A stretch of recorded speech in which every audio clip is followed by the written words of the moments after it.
Hits it up the middle. In comes Benny Milko coming around third. He'll score easily.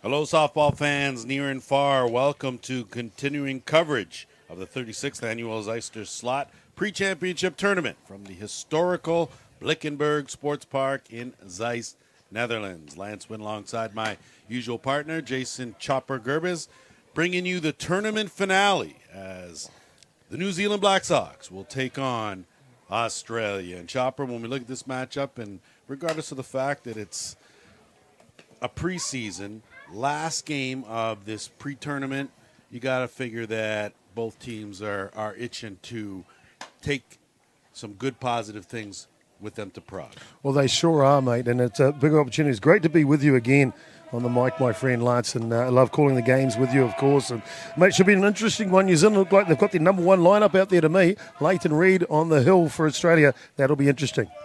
So just to run the line through the lineup for you, of course, for these hard-hitting New Zealand Black Sox, it'll be Ben Inoka to lead things off. Riley Macchia will follow him. Nathan Nukunuku bats in the number 3 spot. Jerome Remeke will be batting cleanup. Thomas Inoka batting 5th. Cole Evans will follow him. Wayne Laulu will follow Evans. And Zane Van Lieshout will precede Teran Bartorillo. So that's your 9, and when you look defensively, and it's a good one for Team Australia, you've got Matthews, Patterson, and Bichel from left to right in the outfield. Todd Hunter is on the hot corner. Shales has moved from third to short. O'Byrne's at second, and Big Andrew Kirkpatrick at first. And yes, it'll be the youngster, Leighton Reid, with Nick Norton catching for him.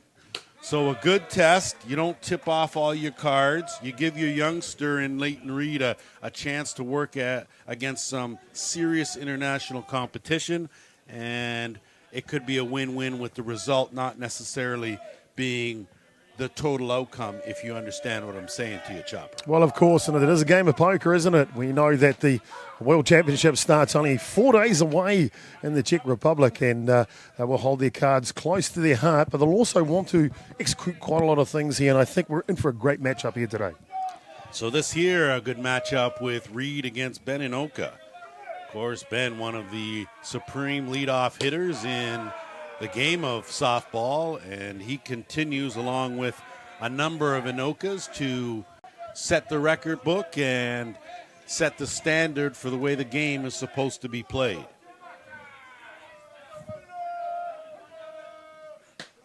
That pitch in there for a called strike, and Leighton Reid, of course, carried his team to the Junior Men's Championship, and he was outstanding in that one, and it's really impressive to see him move up the ranks and sit in between the likes of Adam Folkart and, of course, Andrew Kirkpatrick. Ben Inoka with an outstanding eye there works a leadoff walk from the youngster, and that will bring up Riley Macchia. Well, the interesting thing here, you talk about Leighton Reid getting the start here, or getting named in the Australian Steelers senior team. He's fresh out of the junior program. So is it a little early? We know he's got pace. We know he's got rotation on the ball, but mentally, it's a big step to the top shot.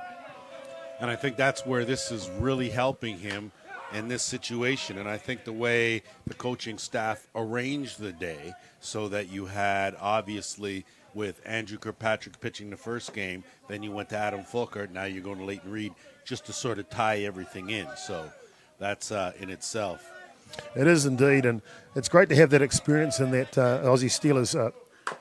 Macchia with a slap off the top of the glove. Shales will barehand it, not in time.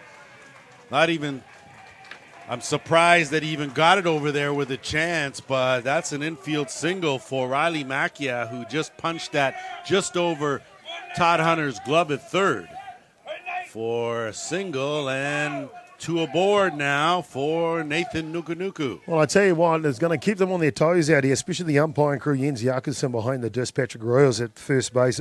Adrian Devena is the second base official. Matthew Tomlin is at third base. So the Black Sox already with something going on here, and these are the kind of situations that a young pitcher benefits from. He may not feel that way at the moment, but this will be something that he can carry over. And I assure you, at some point in time, there will be a collision between New Zealand and Australia in Prague. Well, they tend to find each other on the big stage at some point in time. Of course, that wasn't any bigger than the grand final last trip in 2015, or of course 17, of course, up there in Whitehorse. So two great ball clubs, two great nations. Well, I tell you, you look around this ballpark and you just on this diamond alone, and you feel privileged the amount of ability, as that's a good bunt laid down, goes through the legs of Leighton Reed. That's going to score one run. Runners are going to move up, and a good job there by Nuku Nuku to take second base on the play. So good, solid bat control leads to a run. Goes right through the wickets of Leighton Reed. Riley Macchia slides in safely at third. Nuku Nuku will end up on second base. So I'm going to have to saddle that with an E1. It's one of those ones where it's definitely an error. It didn't even touch his glove, though, and you never know what the official was going to do. And that's why I'm not the official scorer, Yeah. but I think we both are aware that, it's at least a glove-on situation. At least a glove-on, exactly. So Jerome Remeke now will step in, the big man with two ducks on the pond here. 1-0 lead for the Black Sox. And Reed comes hard outside corner for a called strike. Interesting, just looking at New Zealand's running game in that last play. Obviously, bunt up the middle. They've showed something different offensively was one, but Beninoka doesn't break stride from second base and moseys on home, as well as Markia all the way from 1 to 3 there. Once again, another New Zealand base running clinic was put on there. As you see off a bunt through the 5-hole, how does Nathan Nuku Nuku turn that into a double? Exactly. An RBI double. Well, in the end, it was actually the center fielder, I think, that picked up the ball. He ran all the way in there and picked that ball up because the other fielder's gone to the corners, and Nathan Nuku Nuku was only about 2 strides to his left, and he was like, I've had enough. I'll put my hands up here. I'm amazed at what transpired. I mean, as a good, healthy cut from Remeke, but he fouls that one back out of play. So interesting to see how this unfolds with the youngster in the circle. And it helps when you've got a veteran like Kirkpatrick over at first base to trot over, have a little chit-chat with you and roll back. He's been and seen every situation almost imaginable on the diamond. And Remeke sitting in there again the other way, and that one will lift up and foul. It's power on power here. The crack of the bat is so loud when you've got this type of competition. Reed throws in the late 20s, 120s, and Ramaki, his bat speed. Definitely no shortage of velocity going on here in this game.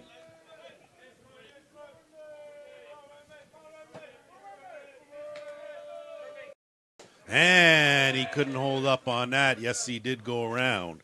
As Remeke with a good at-bat doesn't end in the result he wanted, but at the same time saw a lot of pitches. So that'll bring up Thomas Inoka with 2 men aboard here, and I've only got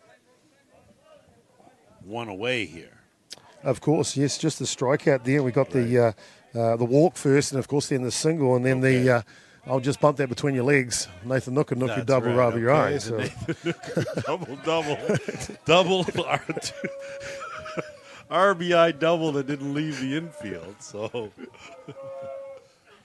and a swing and a miss. So a good pitch from Reed. Not able to catch up to it was Thomas Inoka, and we'll reset and go do it one more time. Interesting to notice here in New Zealand, the first 3 batters in the lineup going to the short game, next 2 full swinging. So changing the strategy partway through the innings. Reed took some off, a good nibble off that corner, good movement on that ball. Well, he's working hard, Reed, on the mound. He knows he doesn't want to give up any more runs here this early in the contest. Australia do have some movement in the bullpen already. Harrison Peters is up warming.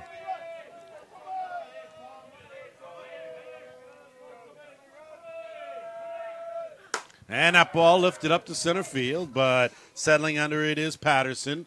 He'll make the grab, but coming in to score easily on the play is Macchia, but gunned down at second.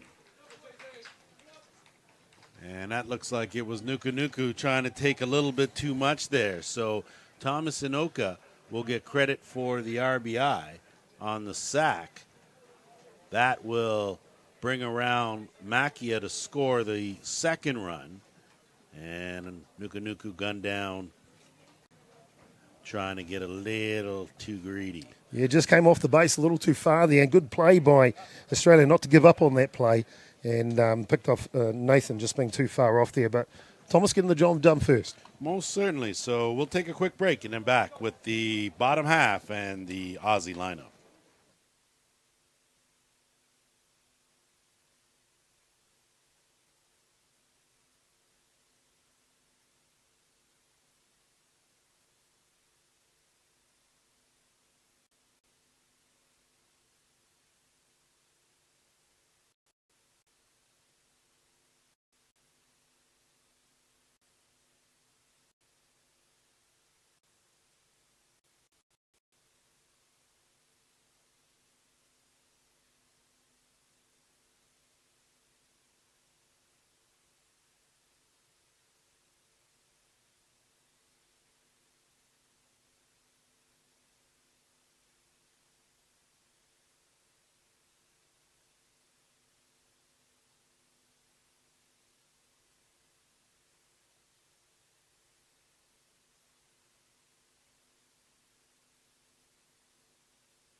Back here for the home half of the first inning. Set the lineup for Team Australia. Hayden Matthews will lead things off, followed by James Todd Hunter batting second.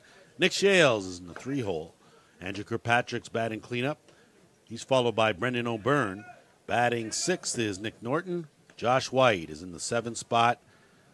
Kalen Bichel will be batting 8th. And Scott Patterson will be batting number 9. That's the lineup. Defensively for the Black Sox, it'll be Thomas Inoka, Ben Inoka, and Riley Macchia out there from left to right in the outfield. Tyrone Bartarillo on the hot corner. Cole Evans at short. Nathan Nuku at second. Jerome Remicke at first. And Nick Hayes will be throwing to Zane Van Lieshout. Well, Nick Hayes, hard right-handed thrower coming out of the Wellington region of New Zealand, and we've seen him grow in stature over the last few years, especially mentally. We know he physically is an abled pitcher, but his real asset is his pace. See, early on, Nick Hayes, of course, threw a beauty of a gem yesterday, and in a tie game with South Africa, 23 strikeouts. He had pinpoint accuracy, did everything I think he was supposed to, and I think that regardless of the end result being a tie, that Nick Hayes really solidified himself as the team ace and go-to guy, and I think that that's going to carry over to Prague, and it should be a good thing.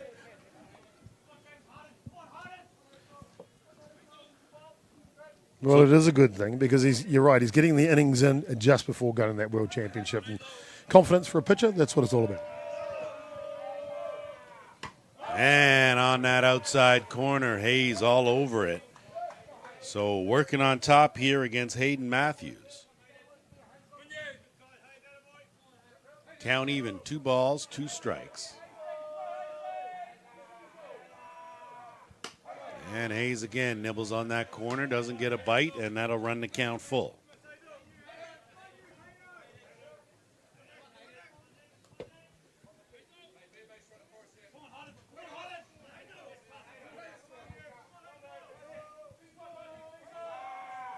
And that ball lifted up, but calling for it and settling under it was Nathan Nuku. He makes the grab. Not too far in the outfield, kind of in no man's land for the first out of the bottom of the first. Well, New Zealand giving the start to Nathan and Nuku at second base. You can't have a better mastermind in the infield. We know his exploits in the middle of the infield he's come through since moved to first base. So I guess giving them option here, allowing Raumaki to take the field at first as well. Well, I think at this stage of the game that Nathan's going to probably be utilized in a number of situations that are probably going to best benefit the team. And with his expertise and experience, that means he could be anywhere on that diamond. So I think regardless where he is, he's going to be a benefit to the younger guys, and talent-wise, he's going to be benefit to the coach and staff. So James Todhunter now steps in, and he's a guy that has no shortage of international experience. Been running these ropes for Team Australia as well as working the ISC loop. So these two have seen each other on numerous occasions. Hayes nibbling on that corner again, didn't get the call.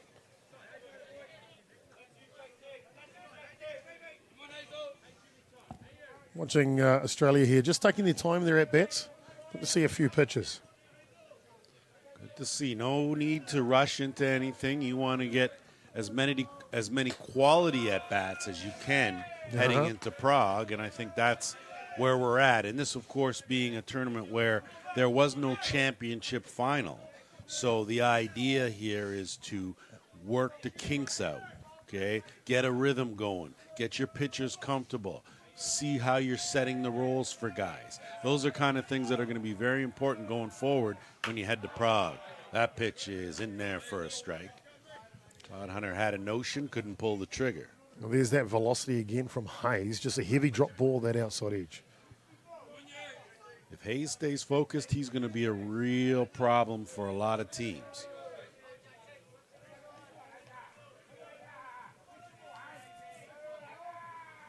And a swing and a miss. So Hayes gasses it up, sits down Todhunter. First strikeout of the game for Hayes, and in will step Mr. Everything, Nick Shales. Well, Nick Shales, as you know, around the world is got to be classified as one of the best hitters in the game these days. And not a huge man by any means, but boy, oh boy, when he gets a hold of it, it goes a long, long way. A little bigger than I am, so I can't really say there, Chopper, but Nick Hayes certainly not only one of the best players in the game, one of the gentlemen of the game. He adds to the game. His lumberjack brand is circulating and getting the game more exposure. So doing a little bit of everything, he is. And took a healthy hack there on that pitch. Boy, oh boy, Shales wanted that one back one more time, as that was right in his wheelhouse.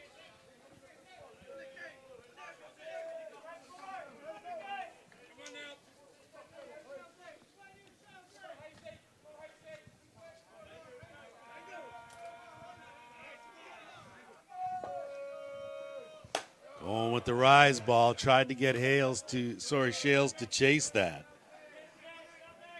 Been known to be a little susceptible to chasing that rise ball out of the zone on occasion, but not this time around. Nick Shales a little too focused and had a good cut at that, fouled that one back. So a battle ensuing here between these two, understandably so, world-class pitcher, world-class hitter. Well, the interesting thing, I think, with Nick Shales is that he's always been a very talented ball player, but now mentally he's just growing from strength to strength. We saw at the last World Championship in Whitehorse where he really, really executed well. They're going to check that. Did not go around. Had a notion, pulled that back just in time as Hayes almost lured him with that outside drop. Well, you know, Chopper, we spoke because we've been to a number of world championships and we've seen the roles change for certain guys on certain teams as they've gone through. And that ball's driven out and deep, but not deep enough. Riley Macchia, right where he should be. So the scouting report, top notch. That'll do it. 1, 2, 3. Down go the Aussies. We will be back with the second after this.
Back here at the Blickensburg Sports Park, Lance Wynn, Chopper Gerbes, heading into inning number 2. It'll be the Black Sox leading this one 2-0. They'll send Cole Evans, Wayne Laulu, and Zane Van Lieshout to the dish to face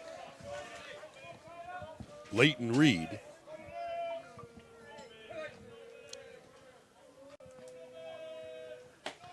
That pitch down in the dirt just a bit. Well, we're talking about these players making the transition between the junior program and the senior program. Well, no one's been there longer at a very young age than Cole Evans. He named in the Black Sox at the young age of 16. And we've seen his progression. It actually did take a while for him to become good at the senior level, but now at the young tender age, around about 21, 22 years of age, he's playing like a senior player. Well, and it's funny you say that because you bring up Cole Evans like he isn't a prime example. The issue is we've seen Cole Evans on the world stage so long. It's like he's already a man in a man's game. Mm-hmm. And now you just look at him and go, yeah, it's Cole Evans. What? Before you were like, look at the youngster. But now you forget he is a puppy. That's a hard two-hopper. Nick Shales over the first in time made that look easy.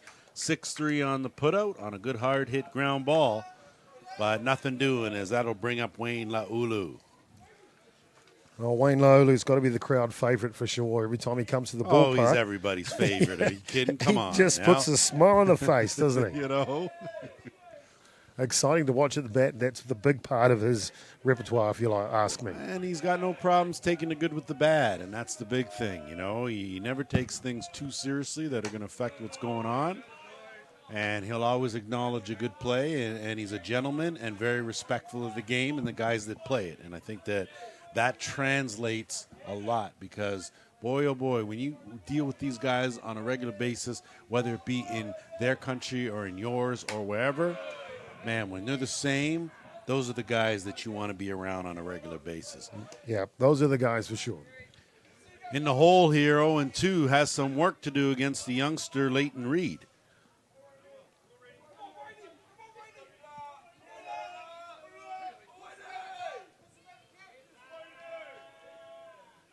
And a good pitch from Reed, but down and out of the zone.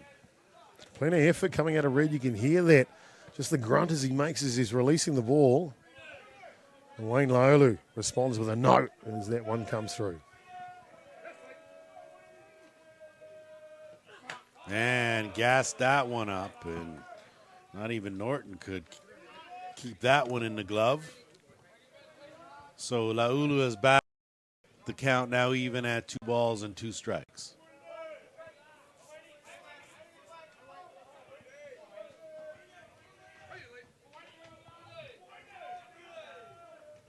And just got a piece of that, did Laulu.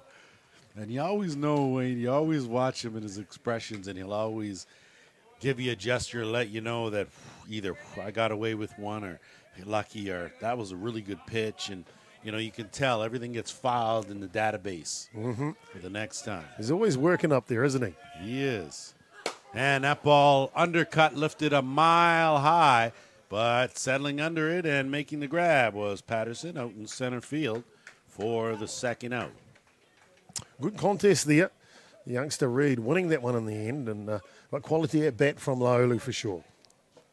That'll bring up the catcher, Van Lieshout, with his first plate appearance here against Leighton Reed. Been interesting, Lance, this week. We stayed in the same hotel with Australia and New Zealand, so we got to see them quite a bit in and out with breakfast and things like that. And, the good thing I love about this game, they might be competitors and warriors on the field, but off it, they're all just gentlemen, aren't they?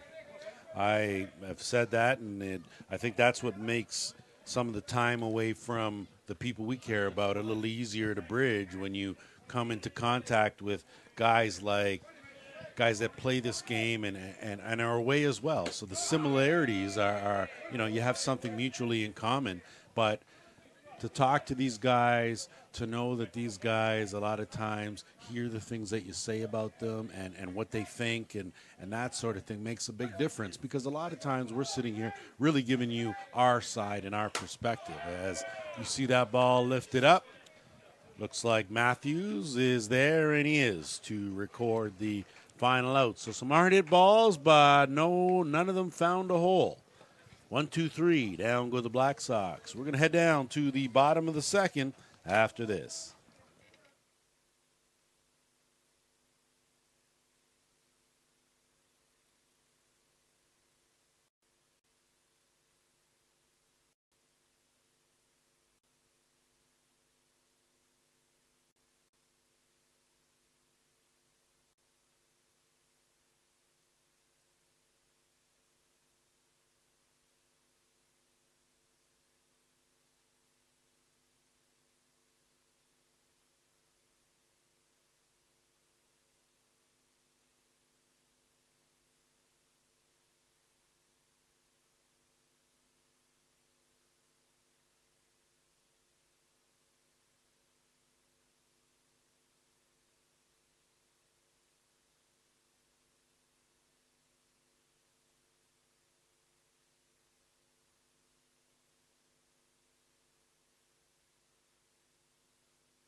Back here for the bottom of the second inning, 2-0, the Black Sox leading the Aussies. It'll be Andrew Kirkpatrick, the cleanup hitter, followed by Brendan O'Byrne and Nick Norton, the scheduled 3, to face Nick Hayes. And not often you see a veteran pitcher batting cleanup in international competition. That tells you a little bit about what this guy can do at the dish.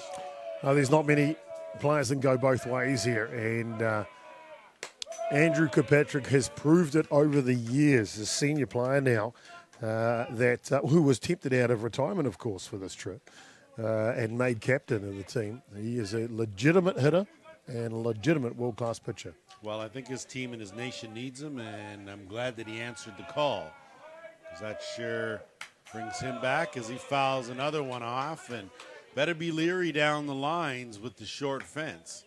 Andrew will go the other way, and sometimes those foul balls will come screaming at you.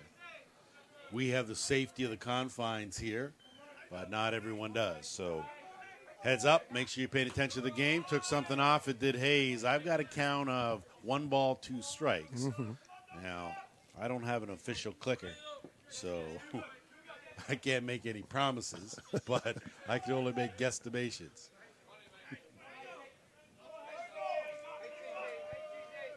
And that ball hard shot through the right side, base hit. So a leadoff single for the big man, Big Cheese. And that will bring up Brendan O'Byrne, and I expect to see some sort of execution and some small ball played here. Well, sure will and indeed. You saw what New Zealand did off the top of the game. Makes your defense work, wakes you up early. I expect the same. You? Yeah, I think there's a real high probability that they'll do that, even though it's the cleanup, just after the cleanup position here in Brendan O'Byrne. But I tell you what, Kirkpatrick, you've got to be so impressed with his hitting. And it was fouled off, actually. Mm-hmm. Yep, sorry to interject. Just saying, at the beginning of that at-bat, he was behind the pitch the whole way through. Last pitch was a drop ball inside. He turned on it and pulled it past the first baseman. I mean, that's just great adjustment mid-bat. You're absolutely right. Good call on that as he fouled the ball off the other way down the left field line. And then all of a sudden gets a good hard drop and yanks it through the hole on the right side. Well, some early testing time for New Zealand now. In the bottom of the second, so the coin flips here. That's, of course, if O'Byrne can get the ball down. Hayes cruised through the first, 1, 2, 3. And this time he's all over that corner for a strike. I like Hayes' demeanor. A little bit of his body language. Usually he would be getting a little frustrated right now with the run. He is calm, cool. He looks focused, and I think that bodes really well. We're watching him closely. Okay. And a good pitch, good hack. Just underneath that pitch was O'Byrne.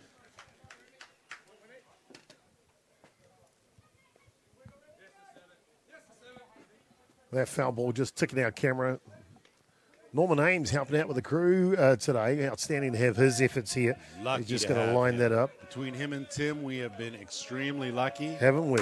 That ball shot through the left side of the infield. Base hit from O'Byrne.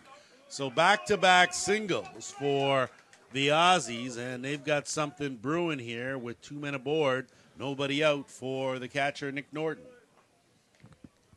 Well, interesting, both of those drives from Australia are both off the drop ball from Nick Hayes. So they'll look to have to make some adjustments here. And it is a game of adjustments. And when you have teams like this caliber, teams that you expect to be vying for a medal, adjustments are key. And you see both teams doing it on all experienced players. Infield drawn in now with a runner in scoring position. Nuku right at base depth. Squaring is Norton. Good job to squeeze that by Van Lieshout. Picks up the ice cream cone on the end there. No need to lick it out, though. Good idea. Patrick stays put. Wipe a little sweat off the brow on that baby, because that would have been both runners would have certainly advanced. So back to work goes Hayes.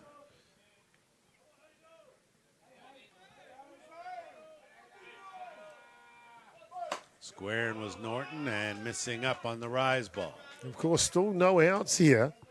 And methodical players, the sacrifice bunt still, but we saw Australia in that last at-bat. Second one strike, he pulled back to go and swing it. It didn't swing, of course, but it was a strike. So thinking a little bit outside the cube.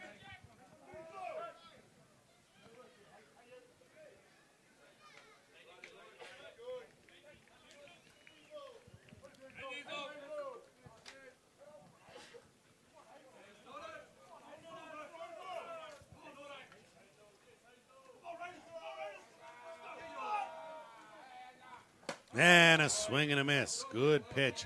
I think that was the location of the drop ball that Hayes was looking for in the previous two that were hit. Now, not to take anything away from either Kirkpatrick or Byrne. They were certainly good, legitimate hits. I just think that Hayes missed the target on those two attempts, and that one was what he was looking for location-wise. One attempt, then it goes through, and Norton now will have one last crack at it, but he's going to have to do it the fun way. Quality hitter, Norton. Very capable, of course. We talk about them maybe thinking a little bit outside the box in their selection or strategy offensively, Australia. It's a bit of a change from their stock standard play, if you like, and it's got to do with the new head coach, I think. And a swing and a miss. So outstanding sequence to come back by Nick Hayes. He gets Nick Norton to swing through for strike three, a big strikeout. And that will bring up Josh White, the designated player. Well, the coach for Australia is New Zealand native Kerry Johansson, but he's really applied his trade coaching-wise since he's moved to Australia. Predominantly been in charge of the women's game of recent, but now made the switch to the men's program. He's always been one that's a bit of a mastermind when it comes to trying to pull the wool of the carpet under your feet. Well, pulling that carpet and the wool and a whole bunch of other things is a New Zealand specialty. So if you've ever played against a New Zealand team, you better make sure you are going 100% from the first pitch to the last out, or you are in jeopardy at any point in time of losing. And that's just a fact. And that's speaking from a Canadian that has witnessed it, seen it, felt it, and knows it. Yeah. So that's just the way. And that's the reason why New Zealand still sets the softball standard. Okay? They're who everyone wants to be. And that's strictly because when you play the game right, you play the game fair, and you play the game well, teams want to do that. So hats off to the organization, of course, as always, as we will be heading to Prague and see all the nations that have been putting in the work, all the nations that have been watching the Black Sox and the things that they've been doing and trying to implement that over the years. We've already seen a team from South Africa that has already on the cusp of changing. We were there when India showed up in their cricket outfits for the junior worlds and got coaching from some of the other teams, including New Zealand, practiced with them. And now you go there 2 years later, and now they've won a game. So just the progression to watch these nations. South Africa, 6-7 years ago, there was no chance they were going to win a game. Now there are teams worried about them.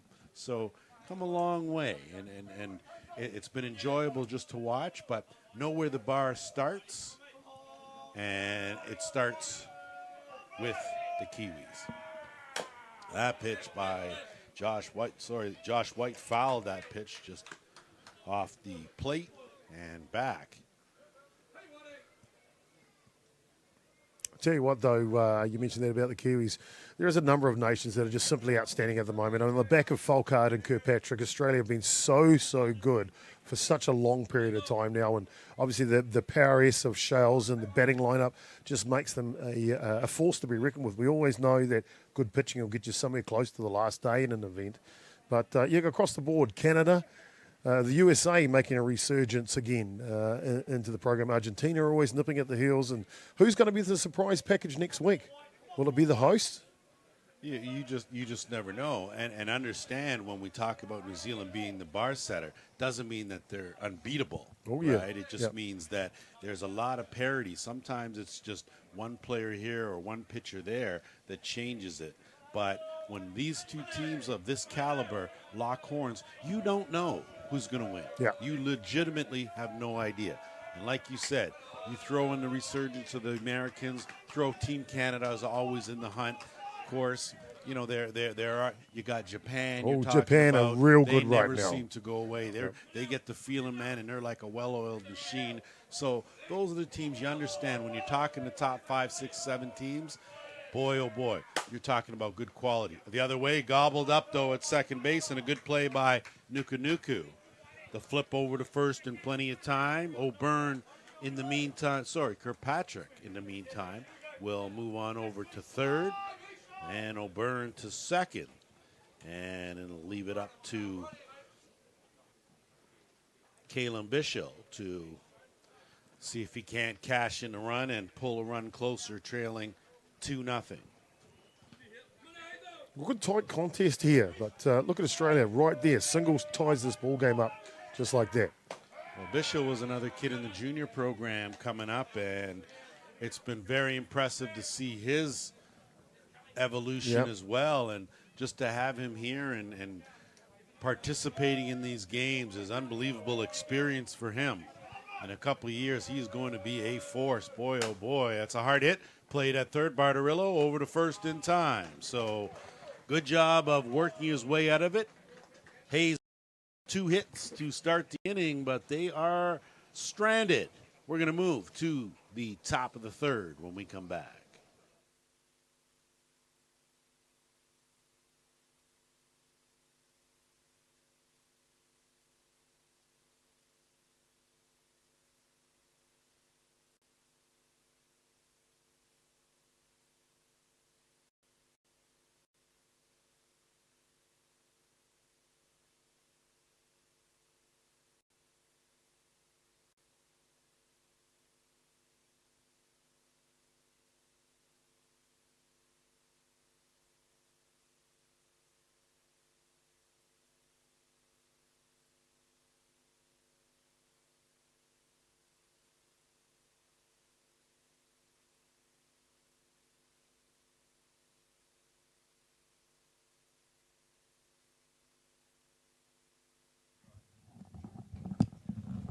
Back here for the top of the third inning. Lance Wynn, Chopper Gerbes. Ballpark Broadcasting. We will, of course, be in the house in Prague for the entire duration. We will take you from the first pitch opening ceremony right to the gold medal game. And when we look at this event, of course, as it will be the 9-1-2 for the Black Sox here in this inning, we, of course, Chopper, need to take some time to thank some of the people that put this tournament together. And boy, oh boy, there was such a lot of work involved. And I've got a list here with starting, of course, with Christina Grasfeld. She has been, sorry, that's Grafstall. She has been the heart, soul, and glue. That ball, though, line to the gap in left center. It's going to go all the way to the wall. Bardarillo will be in with a leadoff stand-up double. And starting this one off with a hit. New Zealand matching hit for hit, and it'll take it back to the shop in Beninoka. Well, Bardarello just going with that pitch on the outside edge, not trying to do too much, and dunking it into the fence. So you have someone like a Christina Grastal doing above and beyond things to help get these teams here. You are good enough to lure 6 international teams, including 3 of the top 5 in the world, to come here and enjoy your hospitality. It has been unbelievable for myself and Chopper. We have had a fantastic time and love the way you guys represent yourself and the things that you do. Helen Vander Mazen, of course, she's the chair of the Phoenix Club. Got to thank her. Tanike Mulder, definitely in charge of catering. Yes. Koos Ramels, Koos, our man. We have to thank him. He practically, technically built this place. He sure did. And he's doing it above and beyond. A one hopper played over at third by Todd Hunter, over to first in time. So good job. Knew he didn't have a whole lot of time with the Speedy and Oka there. Got it to first. And outstanding base running will bring Bardarillo over to third base for Riley Macchia. Sandra Advocat, the groundskeeper, of course. Groundskeeping wasn't tested as it was yesterday. My, oh my, the torrential downpour washed this diamond right away. Yeah. And the saving grace was the fact that the other diamond is all grass. So hats off on them to be able to get things playable. As you've got these guys here working towards a big tournament, you were able to keep this one here on the go. Everett Archtenberg, as well as Mateus Archibald. We want to thank you two. Mateus, my man, thanks for getting me at the airport, getting me here safe. I appreciate that. Hard working. Thank you for that. Everyone seems to be doing above and beyond. Pak Dahan, first organizer ever in this game in the 36 years. Christina Grasdahl has been involved in this tournament the entire 36 years. Yeah, that's an amazing feat, isn't it? Unbelievable. Heart and soul is in the game. She just enjoys the people and passing on the passion for the game. Well, I tell you what, when we sat down with her, Lance, and had a chat to her about what is this tournament about? You know, what makes the Zeister slot so attractive to players to come back every year? And she says, look, it's just the way that people care. They care about it. They have the barbecues that they share at the end of the evening. It's a festival of softball, and you can see in her eyes, it's the game she loves. Chopper, no other place will your team get a package and bundle of meat and a grill, and they tell you over the course of the day, you go up and cook your own meal, sit together as a team, you play together, you eat together, you sleep together kind of deal. That's the way a team's supposed to be heading to the Worlds. Nowhere else. And I'll tell you, Mark Sorensen, the head coach for New Zealand, his number one reason for returning to this tournament is that and the camaraderie. And that's what it was about, as you see Riley Macchia swing through on that rise ball for strike 3. And with 2 away now and a runner on third, it's going to be up to Nathan Nukunuku to try and cash that runner. So there's a lot of things that go on, and you're so right, and she gets very emotional talking about it because it's so near and dear to her heart. Of course, Peter Caldery, of course, have to thank him for everything that he's done. And, yes, that's a good connection to Hopper, but no problem over there for O'Byrne. And opportunity squandered for the Black Sox on the 4-3 putout to end the inning and the threat. 2-0 in favor of the Black Sox. We're headed to the bottom of the third.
Back here for the home half of the third inning. Black Sox leading this one 2-0 over Australia.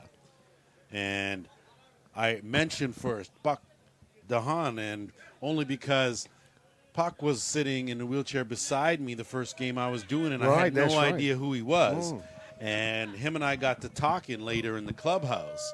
And I got a whole big story and found out who he was, and him and I have been buddies ever since. So I'm thrilled about the fact that I was able to meet the original organizer of this tournament, and look forward to the possibility of one day coming back again, because this city of Zeister is like a city I've never known. Leonie Bernice, the organizer of the Bat Boy camp. Of course, we have to thank her, and I know that there may have been some people that were missed, and I think what we want to do is over the course of now and through some of the telecasts in Prague, we want to make sure that people know what transpired here and who put in the work and how beneficial it was for these teams. I'm curious, Chopper, to see how these teams will fare at the Worlds, having played some warm-up games so close heading into the Worlds. I do too, and it's going to be exciting. And just, I guess, to finalise off on those lovely volunteers that have put this tournament together, it's just been a complete privilege to be in here with them, to work with them. First time ever they've had live streaming from their event. It's never, ever happened before, and a lot of hard work went in behind the scenes to make that possible. And, sometimes it's just what softballers do. You just make it happen, and it's a long way to come, but you know what? It's the best job in the world, and the hospitality here is some of the best that we've experienced around the world, and it's just a complete privilege to be involved with a group like this. Scott Patterson, his first look at Nick Hayes, he goes down looking, and there's one away. Take it to the top of the shop in Hayden Matthews, followed by James Todd-Hunter. And you're right, Chopper. I mean, to come across the globe and have the hospitality not be what it should is very disappointing. Luckily, that is definitely not the case here. Good change-up from Hayes. Haven't seen a whole lot of those from him. But, when you walk through the streets are unbelievably clean. Not many people drive. It's a lot of bike riding and walking. It's an unbelievable, refreshing kind of atmosphere coming from someone, of course, who's from the city. So, and I think you would agree with this, because you and I have been traveling together, that, everything we've seen and done here has been enjoyable. Well, we know that the bright lights of Amsterdam attract people from all over the world. But you know what? Deep inside this country, there's something special.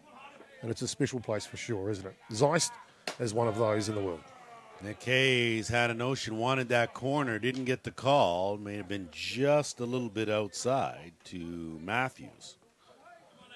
Of course, Hayden Matthews, one of the mainstays in the Australian lineup. He, of course, can hit for power at any time.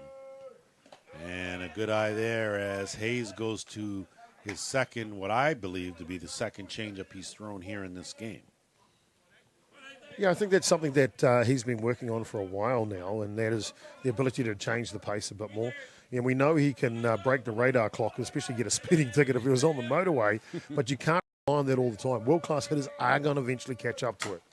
Well, I think you're right, and we had that discussion throughout this weekend about pitchers that have good velocity, and that's great. Everyone likes velocity, and probably help you with the bottom tier teams, and you'll be able to blow them away no problem. Yeah. But when you get up to the top 8 teams, there's guys, they can all hit that.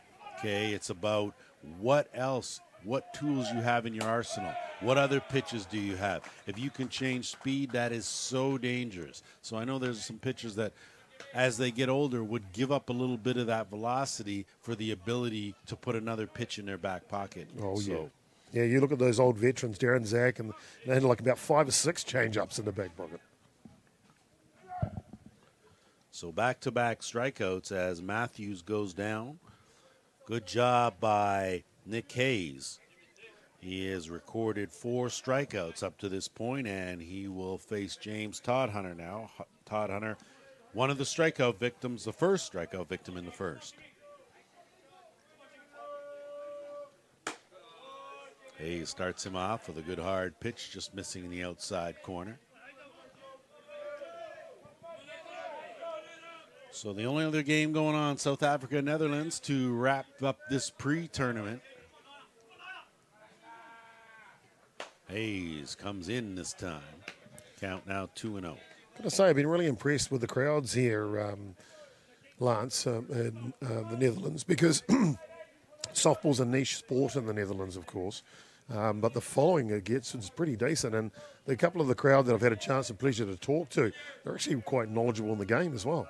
Well, I tell you, I know there's been a core here of softball, but I think that core was getting smaller and smaller. And with these national teams coming here for this tournament, I think they've injected new softball life into this place. And I think Christina can take credit for that. And I think that all of a sudden now there's an option besides just baseball or field hockey or one of those things. So it's nice to see. It's nice to see the kids out here. It's nice to see all these smiling faces. It's just been a pleasure to be around and in this environment.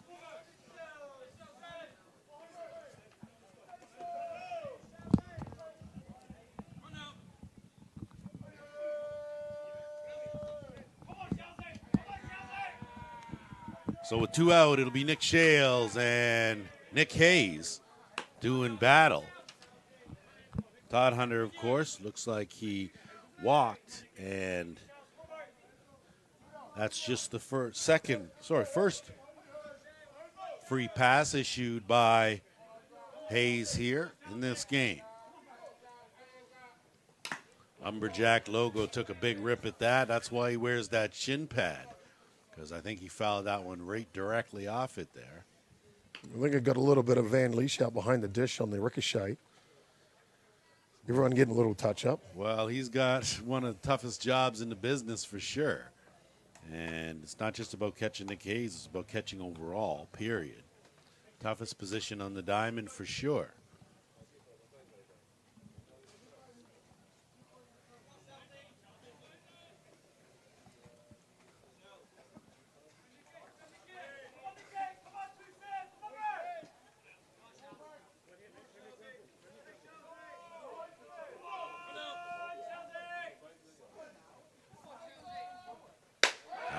Popped the glove and split the plate for a called strike.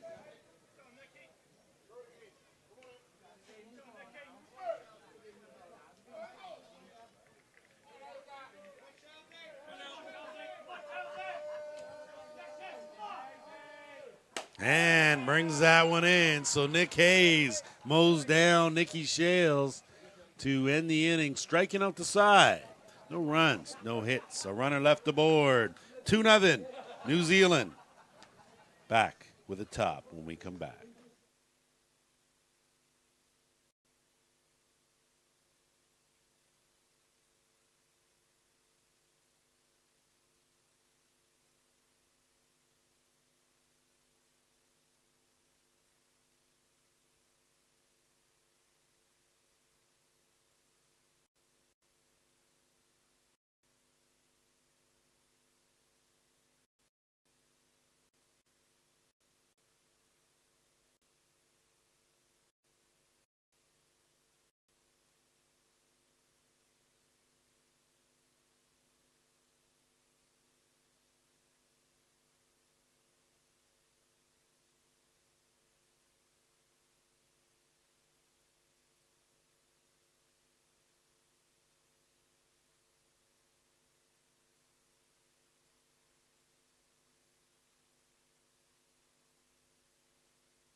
Rolling back here for the top of the fourth inning. For the Black Sox, it'll be Remeke, Thomas Inoka, and Cole Evans, the scheduled three hitters. leading by 2 runs. New pitcher for Australia, Leighton Reed. He is done for this tournament, and in comes Harrison Peters. Well, Harry Peters, hard right-handed thrower. It's been a season in New Zealand and working on his craft, and we've seen him come along since 2017 in Whitehorse to be a credible third option for the Australian staff. And always needed, pitching always needed. As Remeke goes the other way, that's going to drift well out of play. And again, with Jerome Remeke, you can pitch him outside. That's good, but he has tremendous power the other way. And he'll be happy to sit down and drive something down that left field line for extra bases. And Peters comes back up with a little bit of chin music, up and in.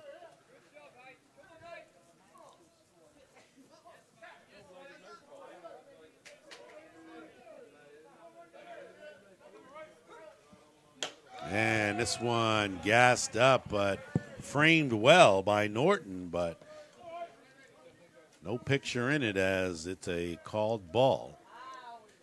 I think the best thing about Harrison Peters on the hill, he works quick. He's not afraid to come and attack the strike zone. And that ball, Remeke on a tough hop at second base. O'Byrne can't handle it. And a sharp single for Remeke to lead things off here in the 4th. Well, it's one of those ones, isn't it? It didn't come as hard as he thought it did, O'Byrne at second base, and just was dying on him as it was coming to him. And it's one of those ones, do you come forward and get it, or do you let it bounce and just throw it to first base? You've got 2 options there, and in this case, picking neither of them. I think you slide over and try to smother that ball on the short hop would probably be your ideal scenario. The ruling in the infield is usually the fewer bounces, the better. And that's just a tough play. So we will see if O'Byrne can regroup or if that will come back to haunt anyone. It's Thomas Inoka now. Thomas had an RBI sac fly in the first inning. And that ball, as Remeke was on the move, is fouled out of play. Sorensen obviously looking to put the wheels in motion here, hit and run play.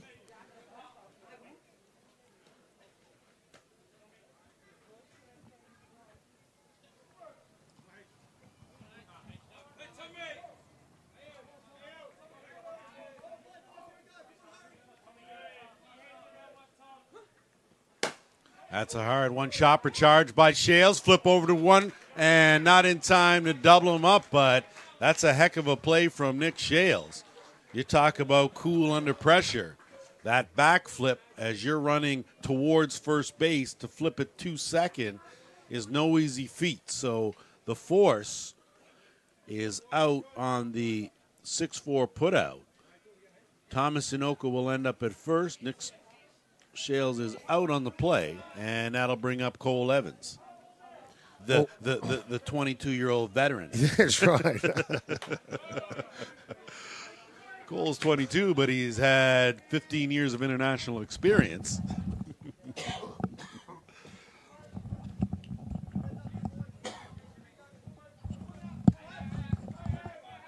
Interesting to say that about Cole. But you know what? That play by Nick Shales, that's the type of player he is, because that's a tough play to make to even get it there. But it's also one of those very low percentage plays you can make. There's a real high probability he boots that and throws it into the centre field. And then the way New Zealand play this game, that's an extra base. But he's not afraid to make those plays. Well, you know what? You're not going to teach that. You're going to teach your defensive player that it's probably a good idea to go for the easy one. This one, 1, 2, they do it. So the 4-6-3 inning ending double play put on display by Nick Shales and the Aussie defense. No runs, 1 hit, nobody left aboard. A clean through for the 4th. We're headed to the bottom when we come back.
4, 5, 6 here in the bottom of the fourth inning. Australia trailing by 2 runs. They'll send up Kirkpatrick, O'Byrne, and Norton.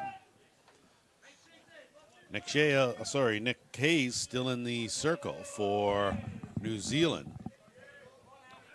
Had a 1-2-3 first, struggled a bit in the second, but still didn't surrender anything. Kirkpatrick has tough hop. Nuku not able to regroup. Almost stayed with it enough to knock it down. But those are the chances you take. I said about the more bounces, the fewer bounces, the better. I think Nathan was very deep in the hole there at second, and that allowed for that extra bounce. And you don't know what you're going to get with that. Well, that's part of it, I suppose. It's not very often you see that off the glove of Nathan Nuku. He'll be thinking ahead to the next play, though. He'll have put that behind him already. Well, he's already trying to figure out how he's going to double things up. Yeah. As you'll see Kirkpatrick, he will head out for a pinch runner.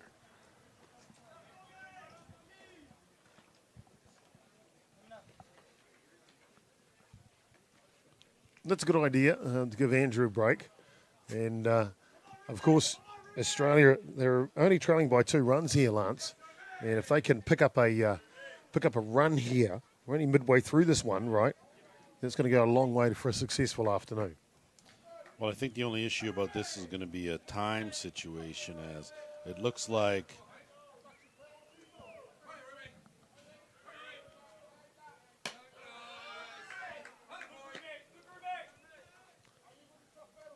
Hey, still working hard here. Looking to use both sides of the plate. We see Joe Hansen, the head coach for Australia, still working the signals, trying to see if he can't think of something different. I think we've got James Purcell running, and that ball laced up the middle, slowed up through the hole, and runners are going to go from first to third as Brendan O'Byrne has stepped front and center with a solid single to move Kirkpatrick or Purcell to third base for Nick Norton. So a chance here for the Aussies with 2 men aboard to, at the very least, chip away at this 2-run lead.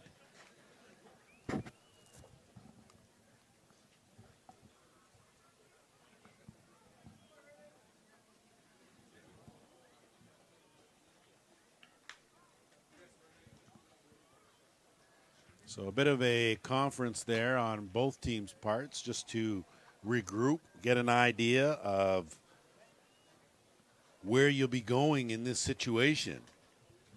We know that there are a number of different defensive strategies and little tricks that you can use if the runner goes, and that's on both sides of the coin. You could send that runner halfway looking to draw the throw and bring the guy from third down and hope there's a play there, run down, he holds, and the run comes in. Good teams know how to handle that. Or you could be straight up on a steal and try to beat that second baseman to that bag. So interesting scenarios put forth here when you've got runners on the corners. Well, this would be exactly what both Australia and New Zealand will want at this stage, getting into the World Champs, to be tested in this environment because of all of those options. That one outside corner on Norton for a called strike. Norton struck out in the second.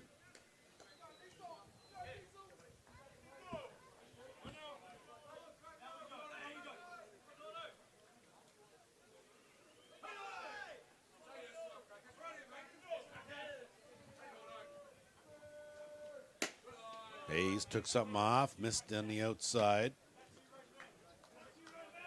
So Norton being very selective up there, which is always a good thing. It's a perfect time for quality at bat, isn't it? No outs here. Trailing by 2. 2 in the corners. And rise ball runner goes, slides around the tag beautifully. So an outstanding job by O'Byrne with youthful speed. Swipes a bag straight up. And now there are runners in scoring position. Tying run is at second base. We have a 2-2 count to Nick Norton. Well, you see there, head coach Johansson just not afraid to send the runner in that situation. And that's chopped just foul.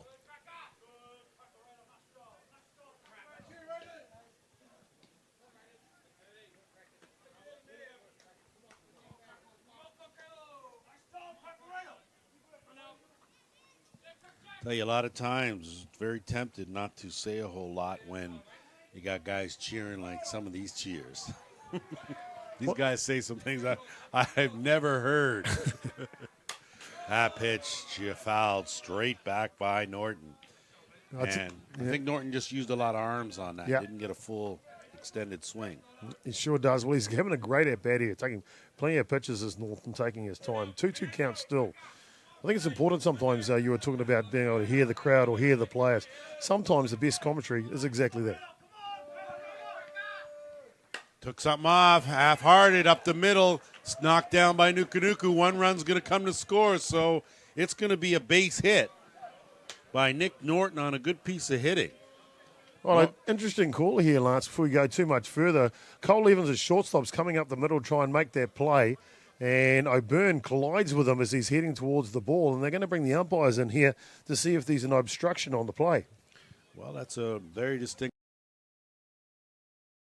following the ball on that scenario. So you might very well be right.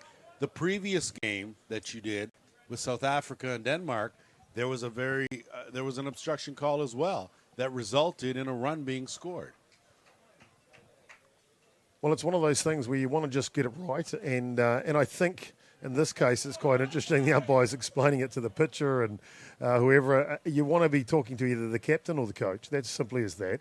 And now you see Mark Sorensen, the coach, come out because that's the way the protocol works, And you won't see Mark stay out there forever. It'll either happen or it won't.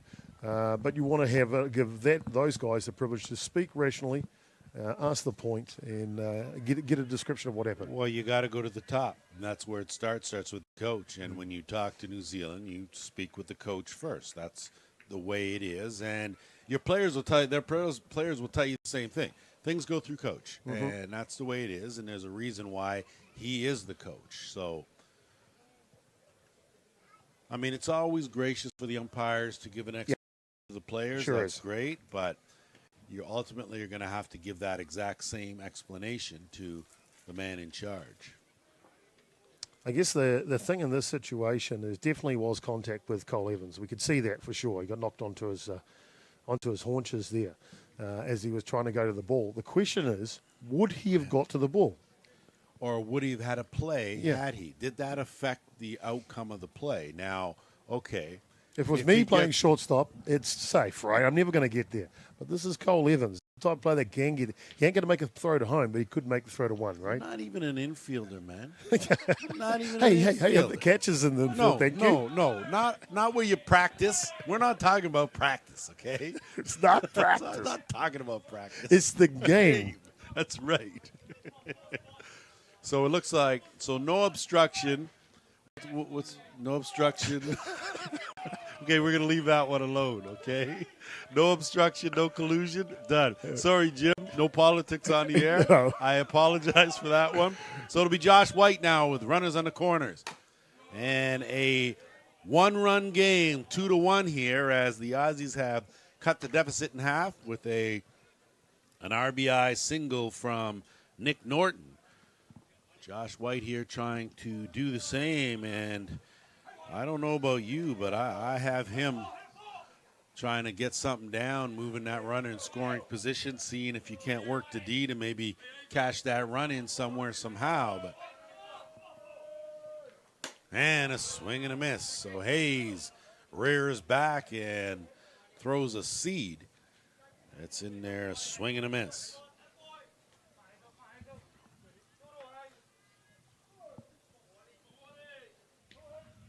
No balls, 2 strikes, the count.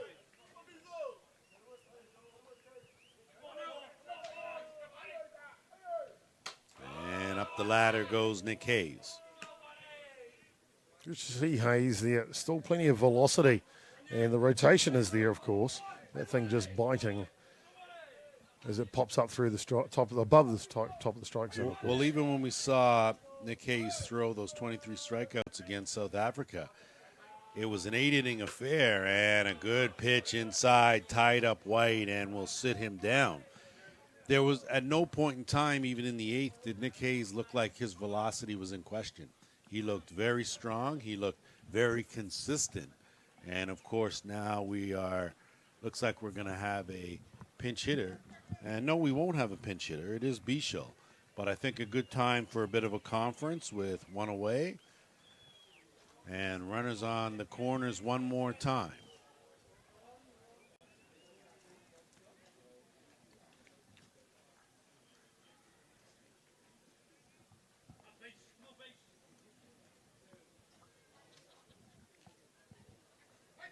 So home plate umpire Jens Jakobsen decided he was going to break that meeting up, and he did, but it's all about being on the same page, and you can bet Nathan Nukunuku called that meeting because it was just a meeting in the infield. Oh, yeah.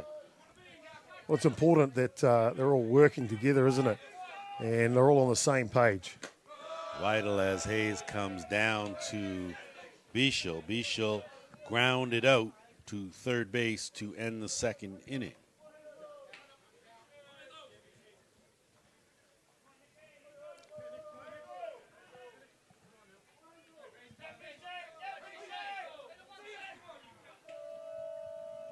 And a swing and a miss. So a good mix as you see Hayes down with the drop ball. Then he comes back with that riser that's sort of mid to up. Trying to use everything in his arsenal here. He knows it's important. Try and retain the lead for New Zealand this deep into the ball game. Came back inside, tried to clip that corner, didn't get the call.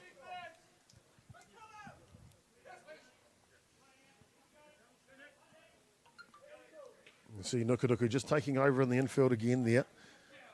Getting that alignment right.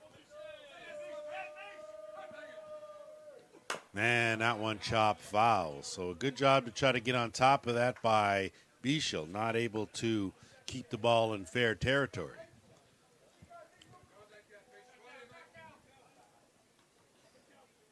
So a good battle here, the youngster against the veteran in Nick Hayes.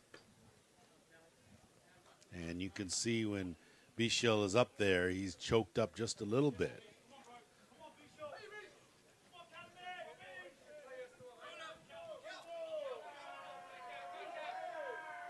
And a swing and a miss. So Hayes rears back, gets another very important strikeout. Second of the inning. Well, I know he struck out there, Bichel, but that's something Australia did way back in when they won the World Cup in Saskatoon, or the World Champion in Saskatoon. We noticed that they started choking up on their swings, and a lot of countries might have started laughing at them because of it. Ground ball, short hop, that short by Evans. He gobbled that up with those hands, and easy put out. So dodging a bullet, giving up just one was Nick Hayes. 2-1 the score. We're about to do our slide to 5.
Top half of our slide to 5, it'll be Laulu, Van Lieshout, and Bartarillo.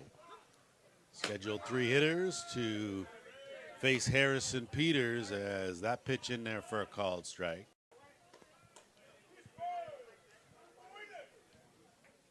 Well, Harrison Peters, you look when he's on the mound, his eyes are intense. That pitch must have come zipping diagonally across the plate as the call was a strike. 0-2 to Laulu. And that got Wayne. I'm hoping that was off the end of the bat and not off a bone. And judging by the way, I'll tell you what, it makes the same sound, my friend. well, I know, but I tell you, if Wayne Laulu goes to first base, he must have got hit because he would never leave otherwise. Oh, no. And listen, it can still, I thought it may have caught the knob of the bat and his hand, if you know what I mean, the way it sounded. Yeah. He took that and shrugged that off. He's coming back here, and you know what? He'll come back and not ask a single question about it either. Well, listen, I don't expect any other kind of reaction from him except, I mean, that's not even an owl.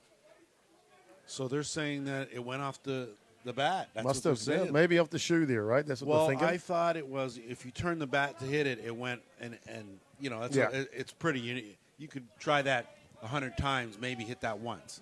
I'll tell you what, a good buddy of mine, Glenn Roth, back in New Zealand, we're at a tournament in Wanganui back in the days when I was playing. He did one of those, turned it into a triple. I don't even talk. I already told you. I saw an RBI double, didn't leave the infield. Okay, didn't know there was no errant throw. No. So I just know that Lauli's just a little bit out. Tremendous power, but for his bat control, that was the call there. He just didn't act like it hit him at all. So either way, battled back here, 2-2 the count. And look at that. That's a drive out to right, but sitting there waiting was Bichel on a rope hit by Laulu out to right field. One away for Van Lieshout.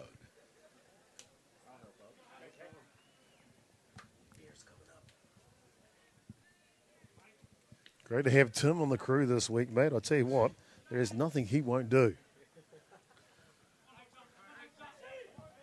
I'm going to leave that alone. I have officially stepped back and stepped out of that. Okay. No, he's been great all week. He's been helping out. He's been some colour commentary. He's been great on the switcher. And now he's taking care to make sure that we're not going to get dehydrated in here. That ball is lifted up into the alley. That's going to go all the way to the wall for extra bases. It's Van Lieshout putting the brakes on at second and a one-out double on the play as Kirkpatrick over to cover. So a hard-hit ball finds its way to the alley in left center.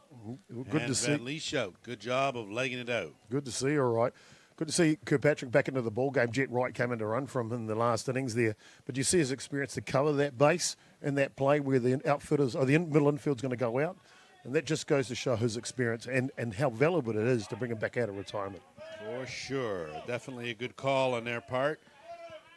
One away now, and it'll be Tyrone Bartorillo here with a chance to answer for that run they gave up a half inning ago. 2-1 game, favor of the Black Sox. That pitch inside gets away, and easily trotting over to third is Van Lieshout. So with nobody out, with one away, Bartorillo has a chance here to give his team a little bit of a cushion. So we're talking about volunteers now, and you haven't brought anyone up. I know you're feeling a little threatened by your job because someone comes in and they're a little better switcher, or they have a better idea about angles, or they can fix stuff quicker. Stuff like that, Chopper. But listen, you got to understand. Nothing to do with that, I tell you. We like you still, okay? It's got nothing to do with that. Norman Ames is one of the most handsomest guys I've ever met, and it's intimidating to be in his presence only because of that fact. But it's been amazing the work that he's done. It was great to have him in colour working together with him today earlier. And then, of course, now the video switcher just picked it up just like that. Just like that. Unbelievable. And we are lucky and blessed to be in the booth and joined by the glue that keeps everything here together at the Zeister slot as that pitch is lofted up. Shales fighting for it. Got this one this time. So a good job by Nick Shales to record that out, and that's a big out as he went just on the other side of the fence. That's an exceptional play. Nick Shell's having to go a mile to his right-hand side, getting all the way to the fence, reaching over and almost tipping over one of those beautiful Heineken bottles at the same time. Unreal. And you know what would have happened had that occurred? Yeah. All been pandemonium. So as we're here with Christina Grafestal, as I get that out, we had just finished talking about you, and you can't go anywhere. We have a seat for you, so if you would please sit down. We're going to wait for this half inning, and we'd love to have a quick chat with you just about some of the things that we've been talking about. You're already here, and everyone around the world watching knows you are, so you just can't go anywhere right now. You just can't go anywhere because people want to hear your lovely voice. That's and we're going to correct. get a chance to do that in the innings break. So we're going to be looking forward to that. One of the most loveliest ladies in the whole of Netherlands, that's for sure. She is, and I'll tell you, you can't tell her what to do. No, That's you for can't. sure. No, sirree. She's giving out instructions left, right, and center. Listen, when you're the boss, you're not just the boss sometimes, okay? You are the boss all the time. Well, that pitch was a nibble and a half, and Harrison Peters wanted that. Well, you know what? She always speaks the truth. She does. And what? Is that supposed to hurt our feelings, Chopper? Are we supposed to be mad at that? How could you be mad with anything that comes out of her Are mouth? you kidding? That is too bad. That one is chopped foul by Ben Inoka. And you probably couldn't have a better guy at this situation than Ben, as that insurance run looming large as we get later and later. Again, an hour and a half time slot. So these two teams, man, and these two teams will battle till there's no light left. They sure will. And that pitch is a call out. So a big strikeout for Harrison Peters. No runs, one hit, a runner left stranded, and it could be a big one. We've got a 2-1 ball game. Stick around as we have got the tournament organizer here. And Christina, we would just like to know, how long have you personally been involved? 36 years in this tournament. How long have you been involved in? All 36. All 36. Tell me, what has been the biggest challenge for you This year? this year?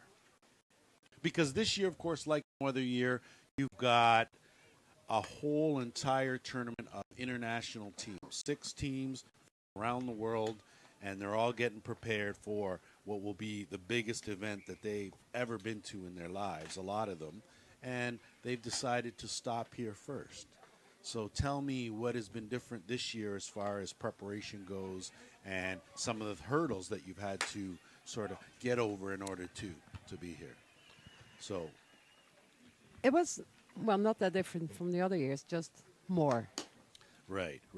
Well, I tell you, the main thing that a lot of the players say is that the history. So you've got a couple of coaches that have played in this tournament before. They understand the importance of the camaraderie, and you have to promise everyone that you're going to bring back the meat and that the teams are going to have to cook their own meal. So I'm putting you on the spot right now, and you're just going to have to commit, okay?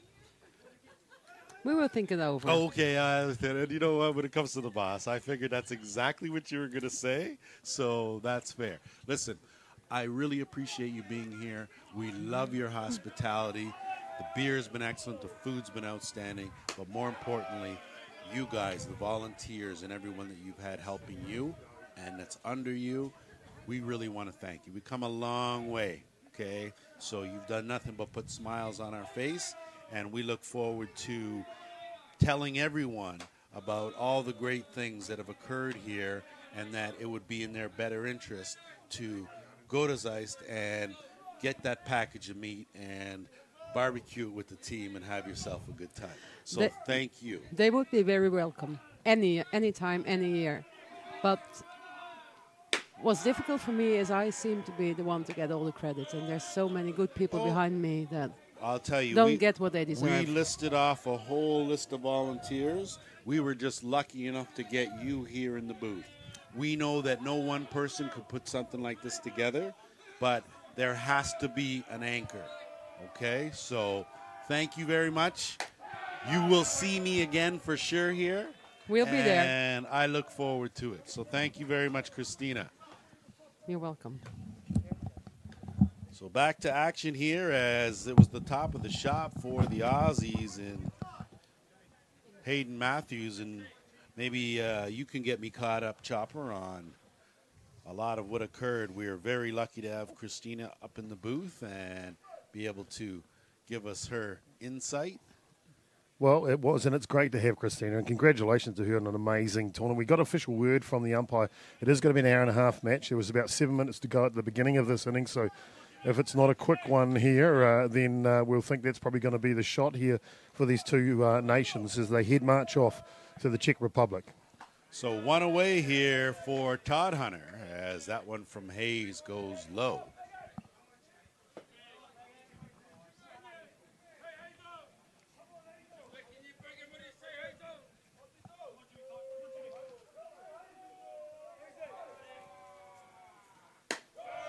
I tell you, that's a good-looking pitch there. No call, though. And, you know, Chop, you got to give Nick Hayes some credit here. He had a quick first, struggled through the second after giving up back-to-back singles, had a walk, gave up a run in the fourth, and back out here battling his way through. And you got to like that because he knows full well this is the intensity level, this is the talent you're going to be facing. And more importantly, this is how he has to be under these circumstances. Well, Australia are a great hitting ball club, and to restrict them just to one run through this match so far is a credit to Hayes working or executing exactly the way that Van Lieshout is calling it at the moment. And, of course, we don't want to underestimate what Van Lieshout brings to the table. He's certainly the quarterback back there. He's making the calls and a lot of the decisions. So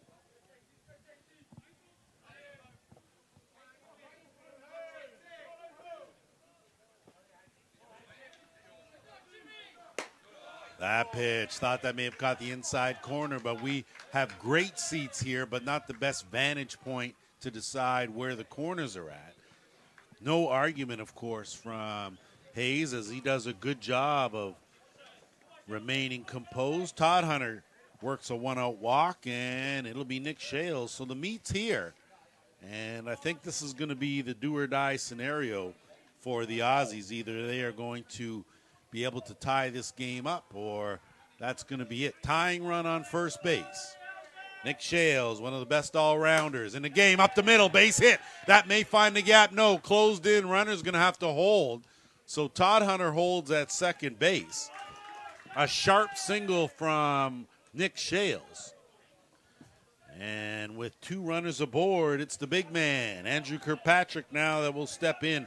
He only has a single. Reached base and scored on an error in the fourth. 1 for 1, not too bad. Right scenario, right here, right time.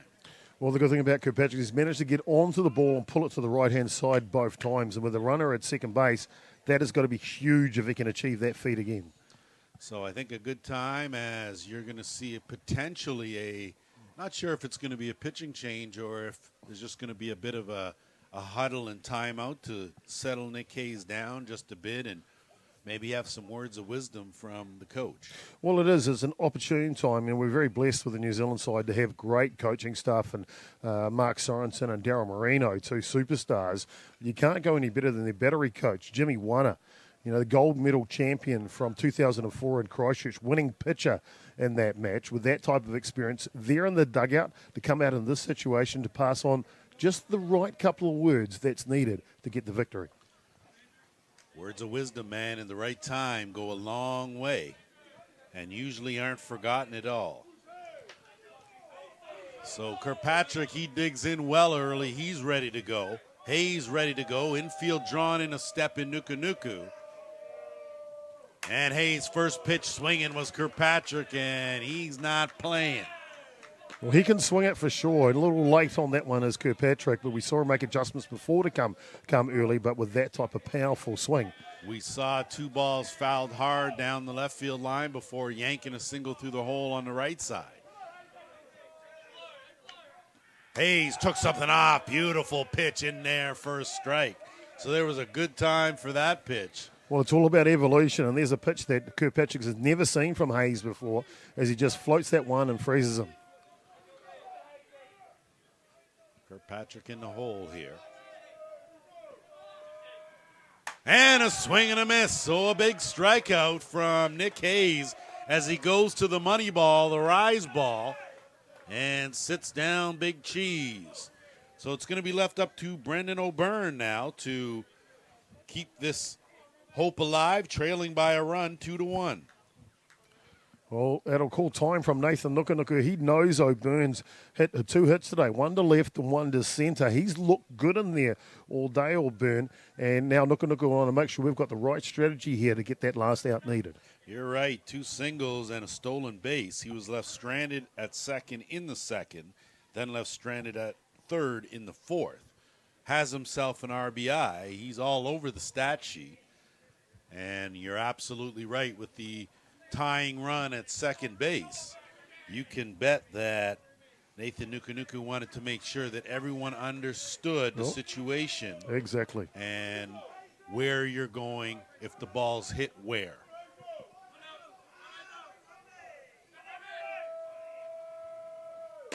Hayes just a little low, missing down in the strike zone for ball 1.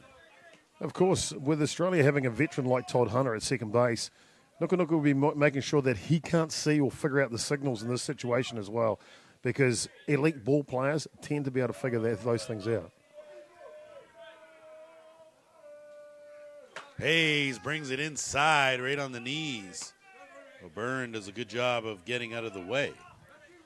And I'm not quite sure if that was a purpose pitch, but good location. If you don't want to get hurt, you certainly can't get hurt with something there. Surprise, surprise, this game going down to the wire here between Australia and New Zealand, Lance. Yeah, we're all shocked.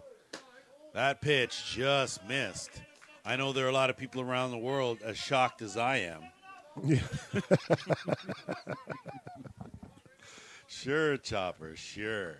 You guys play. It's never fun. It's never intense, and it's never close.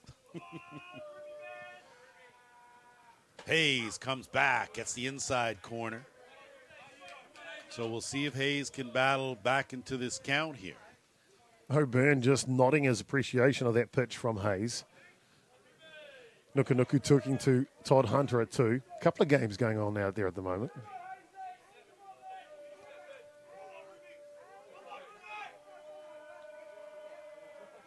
And a swing and a miss, big rise ball. So Hayes gets back in the count with the riser. And now they're going to have another quick conference here with the importance of one pitch. Well, I think it is part of what we were saying. I think Todd Hunter is being real efficient out there, and they just want to make sure that he's unaware of what the pitch is. Nick Hayes just turns around after sharing a smile with Todd Hunter. He's like, hey, stop it, would you? You're both quit your cheating. Yeah. Okay? Stop your cheating. Stop it. All right. Okay, already.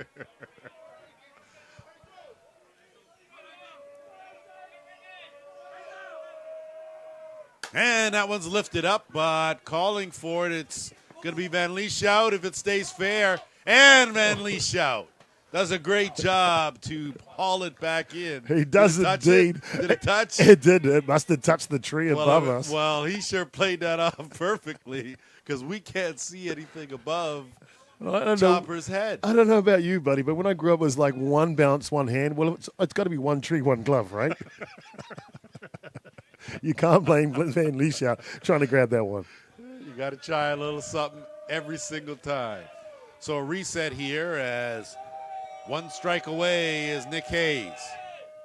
Took something off, ground ball, gobbled up, but in foul territory. So Bartarillo did a good job there. He was going to make sure one way or the other he was coming up with that ball. Bartarillo's been one of those guys late in the matches defensively to pull off gems on third base. We saw the last out of the grand final against Australia off Kirkpatrick's bat. Went to Bartarillo there. Quick shot to him too. Just safety with the glove. So couldn't be better. Ring man in the corner if you like. Heck of a ball player in Bartarillo for sure. Another player that's a pleasure to watch on the diamond. So back to work here goes Hayes and O'Byrne.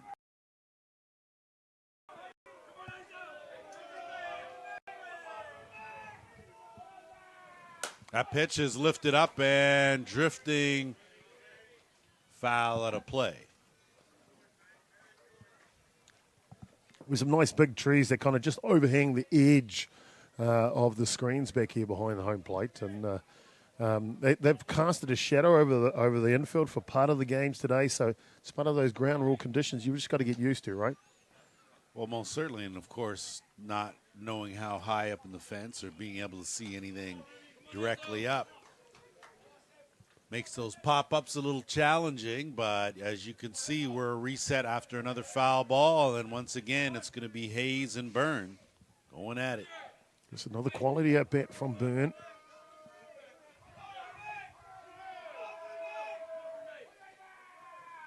And a called strike 3. So turn that K the other way, and that just may be the end of the day, Chopper, as that is the signal there, and this game is going to go in the books as a 2-1 final for New Zealand.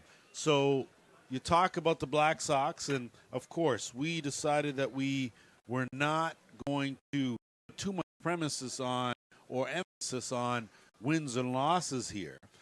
All teams wanted to win all games, but certainly not at all costs. And you look at New Zealand, who by their standards, struggled a little bit yesterday, not picking up a win. But boy, oh boy, when you look back on today, different team, different focus.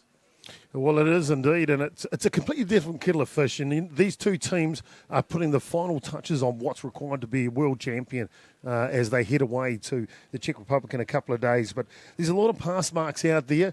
Australia getting the chance to use the youngster to come out on the mound first, and he got through 3 innings of work. Sure, he got roughed up in the first innings, giving away 4 hits in total for the 2 runs. Then Harry Peters gets in for some work in there as well, so they've taken care of that business, able to keep Kirkpatrick and Folkard back at the bay, so they'll save that for another day. But New Zealand on their side, Nick Hayes commanding again on the mound, only giving up 3 hits, 10 strikeouts and 2 walks. That's a pass mark for sure.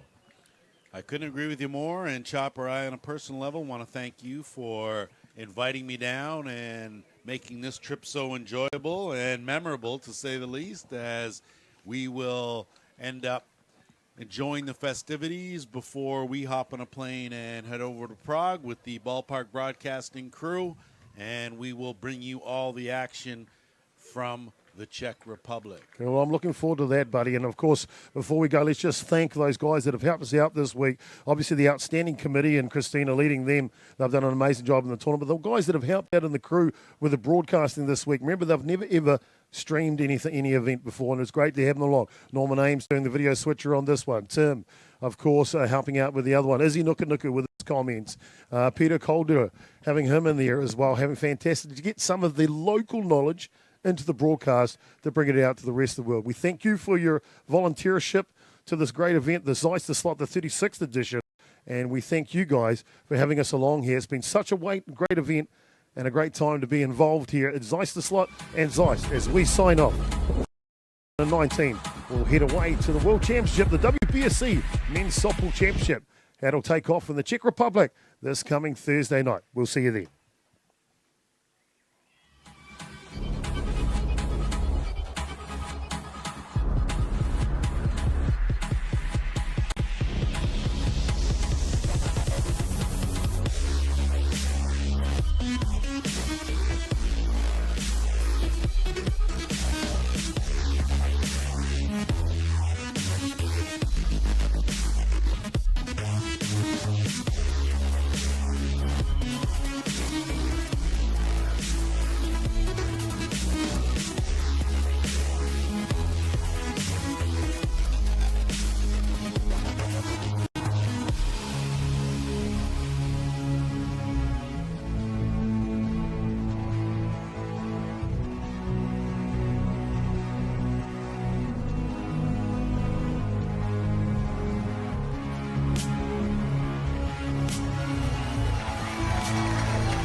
Hit up the middle. In comes Benny Milgar coming around third. He'll score easily.